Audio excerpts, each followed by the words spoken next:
Please ఈ వీడియోని ఒక లైక్ చేసి సబ్స్క్రైబ్ చేయడం మర్చిపోకండి. ఇంకా జయదేవ్ కూర్చొని భగవంతుడా ఏమి కానీ లక్కీని మిత్రకి కూతుర్ని చేసావు, సొంత కొడుకుని అసలు కొడుకు అని తెలియకుండా చేసావు. చెట్టుకొకరు పుట్టకొకరుగా ఉన్న బంధాలను ఎప్పుడు ఒక గూటికి చేరుస్తావో ఏంటో అని చెప్పి ఇంకా బాధపడుతూ ఉంటాడు జయదేవ్. ఇంకా కూరగాయలు కొంటున్న భాస్కర్ని ఇంకా మనీషా కొంతమంది రౌడీలను పంపిస్తుంది. ఇంకా వెంటనే ఫోటోలు తీసి మనీషాకి పంపిస్తారు. ఇంకా ఫోటోలు చూసిన మనీషా వివరాలు అడిగి తెలుసుకుంటుంది. ఇంకా ఫాలో అవుతూ లొకేషన్ షేర్ చేయమని చెప్తుంది. ఇంకా అక్కడి నుంచి బయలుదేరిపోతుంది మనీషా. ఇంకా ఇంతలో అక్కడికి వచ్చిన దేవయాని ఎక్కడికో బయలుదేరుతున్నావని చెప్పి అడుగుతుంది. అయితే ఇంకా కొన్ని ప్రశ్నలకు సమాధానాలు వెతకడానికి, కొన్ని రహస్యాలు అందరికీ చూపించడానికి అంటుంది. ఇంకా దేవయాని ఏదో గట్టి ప్లాన్ మీదే వెళ్తున్నావే అని చెప్పి అంటే ఇంకా మనీషా అవునా ఆంటీ, నాకు ఉన్న నమ్మకాలు అనుమానాలు నాలో ఉండిపోతే ఎలా, ఫలితాలు నా చుట్టూ ఉన్న వాళ్ళకి తెలియాలి కదా, అందరికీ కనిపించని గుట్టురట్టు చేసే వరకు నిద్ర పడుతుంది నాకు అని చెప్పి అంటుంది. ఇంకా దేవయాని ఏ రహస్యం ఛేదించాలనుకుంటున్నావు అని చెప్పి అంటే ఇంకా మనీషా చెబితే పనులు కావడం లేదంటే చేశాకే చెప్తాను అని అంటుంది. ఇంకా దేవయాని సరే అయితే అని చెప్పి వెళ్ళిపోతుంది. ఇంకా మనీషా నేను వెళ్తాను అని చెప్పి ఇంకా వెళ్ళిపోతుంది. ఇంకా దేవయాని మనీషా ప్రతి పనికి నన్నే తీసుకువెళ్తుంది, ఇప్పుడు ఎందుకు ఒంటరిగా వెళ్తుంది, దేని గురించి ఇంత కంగారు పడుతుంది అని చెప్పి ఇంకా దేవయాని అనుకుంటుంది.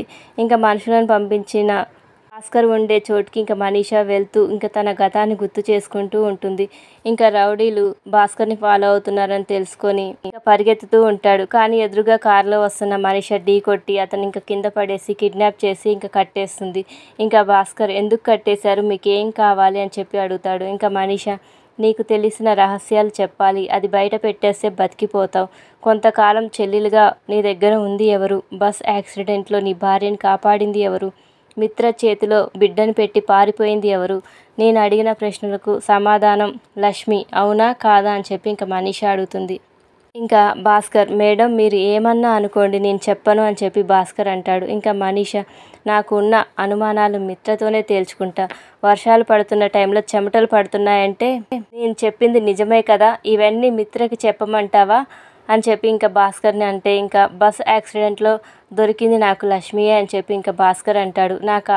నా దగ్గర కొంతకాలం చెల్లెలుగా ఉంది కూడా లక్ష్మి అని అంటాడు. ఇప్పుడు మిత్రగారి కూతుర్లా పెరుగుతున్న లక్కీ కూడా సొంత కూతురే అని చెప్పగానే ఇంకా మనీషా ఒక్కసారిగా షాక్ అవుతుంది.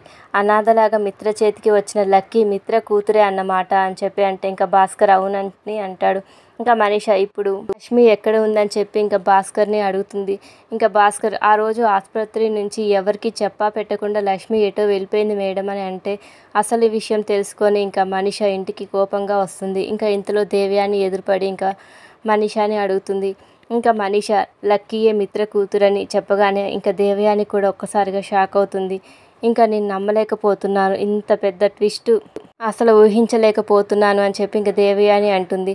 లక్ష్మికి తనకి కూతురు పుట్టిందని కూడా తెలియదని చెప్పి అనగానే దేవయాని ఇంకా మళ్ళీ షాక్ అవుతుంది.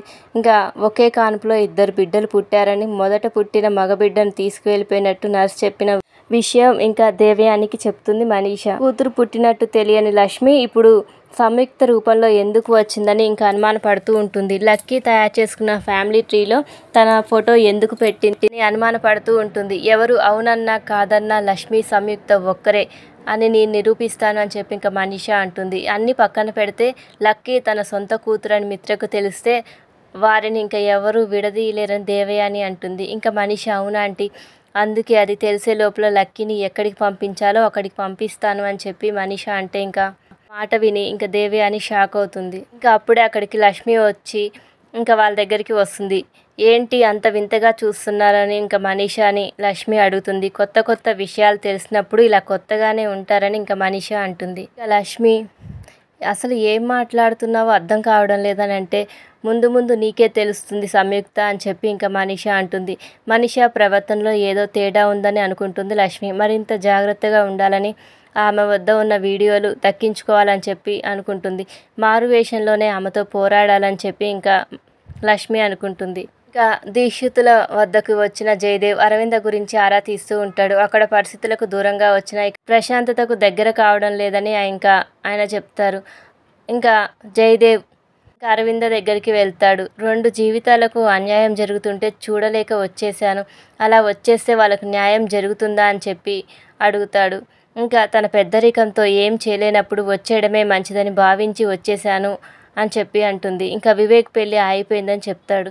లక్ష్మి వచ్చి పెళ్ళి ఆపేసిందని ఇంకా ఒక్కసారి అని ఇంకా అరవింద షాక్ అవుతుంది. ఇంకా లక్ష్మి తిరిగి వచ్చేసిందా అని చెప్పి ఇంకా అరవింద అడుగుతుంది. ఓహో అనుకున్న తర్వాత మాట మార్చి ఆపింది అని చెప్పి ఇంకా సంయుక్త అని అంటాడు. ఇద్దరు ఒకేలా ఉంటారు కాబట్టి ఏదో ఫ్లోలో లక్ష్మి వచ్చిందని చెప్పి ఇంకా కవర్ చేస్తాడు. ఇంకా లక్ష్మి పేరు వినగానే చాలా ఆనందంగా ఉందని, పోయిన ప్రాణం తిరిగి వచ్చినట్టు ఉందని చెప్పి ఇంకా అరవింద అంటుంది. జయదేవ్ బయలుదేరతా అని చెప్తాడు. ఇంకా ఏదో చెడు జరగబోతుందని దీక్షితులు అంటూ ఉంటారు.